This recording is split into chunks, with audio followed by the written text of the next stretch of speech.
जैसा कि मैंने पिछले वीडियो में आप सबसे प्रॉमिस किया था कि C S double E T जो company secretary executive entrance test है, इस पे एक इन डेप्थ वीडियो आप लोगों को मिलेगा। So here I am, this side C S Siddhant Singh, one of the founder of C S Edge, will tell you about what exactly this exam is all about. But I will let you know that this is the first step, और ये वही first step हर student को problem में डाल देता है। So let's start this journey. In this video हम लोग ये डिस्कस करेंगे कि CSET एग्जाम एग्जैक्टली है क्या, इसका एलिजिबिलिटी क्राइटेरिया, इसका एग्जाम पैटर्न क्या है, एग्जाम स्ट्रक्चर क्या है, एंड पेपर किस तरीके का आता है। So let me tell you about कि पहले जब एग्जाम्स February 2020 के पहले जब एग्जाम्स हुआ करते थे तो CS डबल ईटी नहीं था, CS फाउंडेशन हुआ करता था। But now our institute ICSI has changed the pattern and have introduced CS double ET exam. Now this exam will going to take place in different manners जो आपको आगे की video में मिलेगा, तो डेफिनेटली आपको ये वीडियो एंड तक देखना चाहिए। We'll be discussing about the eligibility criteria. अगर आप एक ऐसे स्टूडेंट हैं जो 12th पेपर में अभी अपेयर करने वाले हैं या फिर 12th पास कर चुके हैं, then you can register for CS double ET. या फिर आप ग्रेजुएशन में हैं और सोच रहे हैं कि कोई प्रोफेशनल डिग्री कर लेते हैं, तो yes, CS double ET is one of the exam जहां आप लोग को एनरोल कर लेना चाहिए। बट अगर आप पोस्ट ग्रेजुएशन में भी हैं तो भी आपको एग्जाम देना पड़ेगा। अर्लियर स्ट्रक्चर में, अर्लियर एग्जाम पैटर्न में अगर आप ग्रेजुएट हो जाते थे तो आप CS के सेकेंड लेवल मतलब CS एग्जीक्यूटिव प्रोग्राम के लिए एलिजिबल हो जाते थे, आपको CS फाउंडेशन नहीं देना पड़ता था। But now it is compulsory for every student. But हमारे ICSI ने, हमारा इंस्टीट्यूट बहुत अच्छा है, इस इंस्टीट्यूट ने हमारे लिए कुछ रिलैक्सेशन दिए। अगर आप ओल्ड सिलेबस में थे और आपने CS फाउंडेशन क्लियर कर लिया है तो आप एग्जेम्प्टेड है CS डबल ईटी से and you are not required to pay any fees. But if you belong to some other professional institute like ICAI और ICMAI तो आप लोग भी एग्जेम्प्ट हो सकते हैं। बट अगर आपने फाइनल्स क्लियर किए हैं, but you need to make a payment of rupees 5,000. Further, we'll discuss about the pattern of CS Executive Entrance Test. So first we'll see कि CS Executive Entrance Test जो होता है, it's a computer based paper. मतलब ये एक objective type paper आने वाला है जो आप लोगों को विथ ऑप्शंस ABCD ऑप्शंस के साथ मिलेगा and it will be an online paper. Now we know that CS double ET साल में एटलीस्ट 4 बार होता है, पर ये 4 बार कब कब होता है? यस, आपको वीडियो में थोड़ा वेट करना पड़ेगा क्योंकि ये आगे आने वाले पोर्शन में जरूर बताया जाएगा। There are total number of papers 4। जैसा कि मैं आपको पहले भी बता चुका हूं, CS में पेपर्स एंड पेपर के अंदर होने वाले सब्जेक्ट्स में डिफरेंस होता है। वो क्या होता है आगे जानते हैं।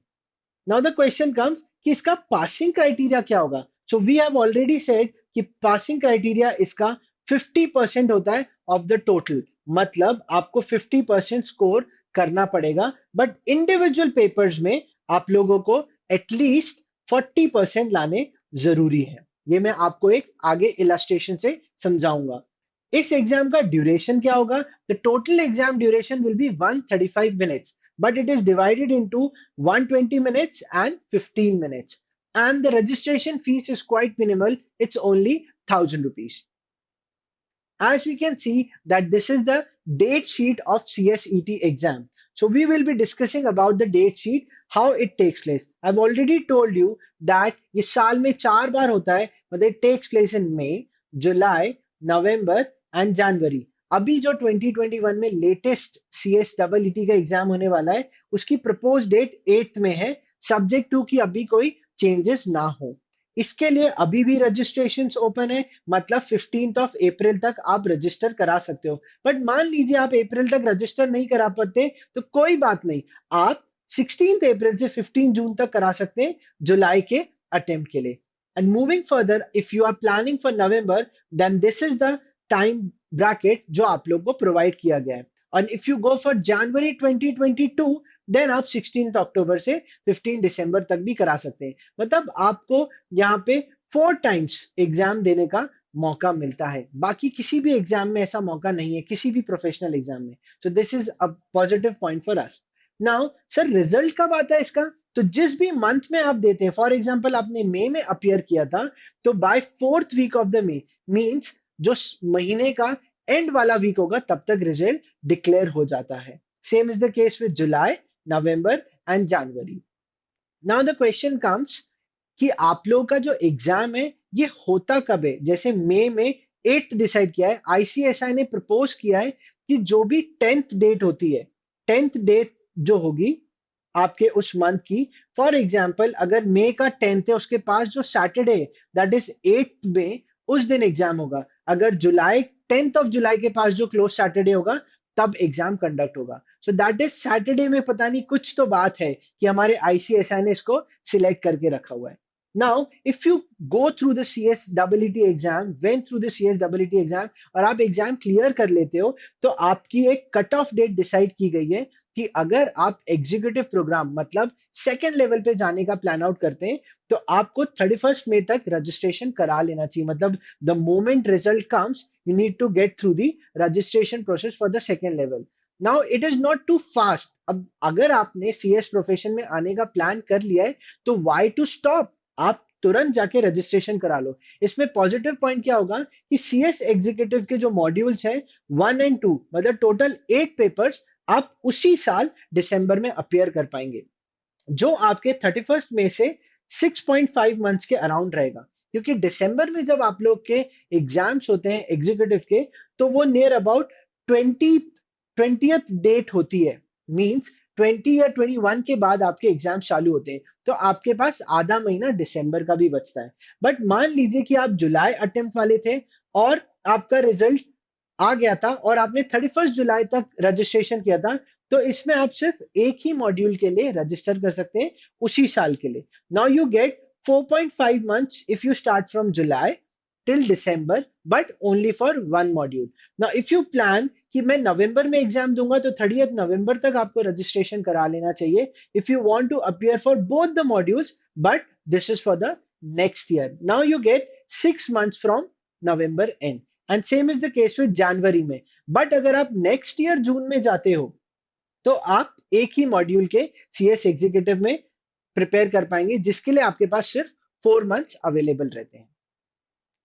Now let us discuss about what is CSET exam pattern. मैंने आपको पहले ही बताया था कि टोटल 4 पेपर्स होते हैं। तो मैंने वीडियो में कहा था कि मैं आगे बताऊंगा, तो मैं बता रहा हूं आपको, तो ध्यान से सुनिएगा। 4 पेपर होते हैं। इन 4 पेपर में पहला जो पेपर होता है, ये तो पूरा एक ही सब्जेक्ट है, दैट इज बिजनेस कम्युनिकेशन, जो टोटल 50 मार्क्स का होता है। अब आप लोग यहाँ पे ये 40% को ध्यान रखिएगा, ये मैं आगे बताऊंगा ये एग्जैक्टली है क्या चीज। अब जो हम पेपर 2 के बारे में डिस्कस करें, पेपर 2 को 2 पार्ट्स में डिवाइड किया गया है, पार्ट ए पार्ट बी, जो लीगल एप्टीट्यूड और लॉजिकल रीजनिंग का है, जो दोनों 25-25 मार्क्स के क्वेश्चंस आते हैं। बट ये जंबल्ड अप क्वेश्चंस रहते हैं, मतलब ऐसा नहीं कि 25 क्वेश्चन अलग 25 क्वेश्चन अलग, ऐसा कुछ भी नहीं रहेगा। ये टोटल मार्क्स मिला के बनता है 50। ऐसे ही पेपर नंबर 3 जो हमारा इकोनॉमिक एंड बिजनेस एनवायरनमेंट का है, ये भी 2 पार्ट्स में डिवाइड किया गया है, मतलब 2 अलग अलग सब्जेक्ट्स हैं। इसलिए मैंने आपको पहले ही कहा था पेपर और सब्जेक्ट दोनों अलग अलग होते हैं। Same is the case with paper 4। But इसमें एक सबसे इंपॉर्टेंट चीज क्या है, यहाँ पे 20 मार्क्स और 30 मार्क्स का बाइफिकेशन है। मतलब ये जो सेकेंड पोर्शन है, this will be on the basis of your viva voice. मतलब एक आर्टिफिशियल इंटेलिजेंस या वहीं पे कोई रिकॉर्डेड लेक्चर से आपकी प्रेजेंटेशन और कम्युनिकेशन स्किल्स चेक की जाएंगी, जो एंड में आपके एग्जाम में होता है। And this total ups to 50 marks as well. मतलब अगर मैं इन सब 50 मार्क्स का 40% निकालता हूं, तो मुझे 20 मार्क्स मिलते हैं सब में।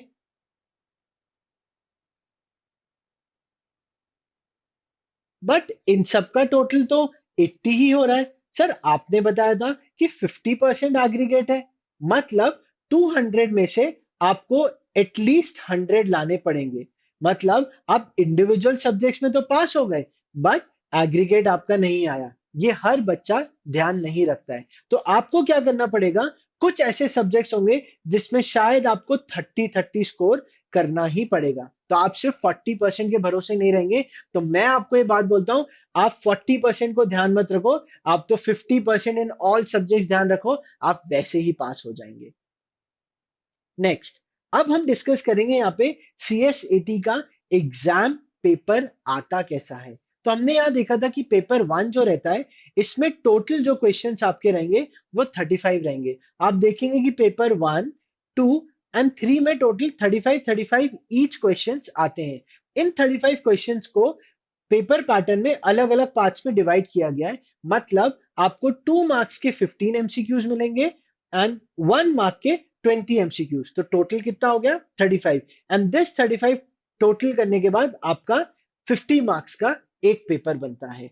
ऐसे ही 35 को बाकी दो पैटर्न में भी डिवाइड किया गया है। अब सवाल आता है, क्या सर ये 15 क्वेश्चंस या 20 क्वेश्चंस अलग अलग आएंगे? ऐसा नहीं है। आपको एक पार्ट में जो ऑनलाइन पेपर मिलेगा उसमें आपके 35 क्वेश्चंस होंगे।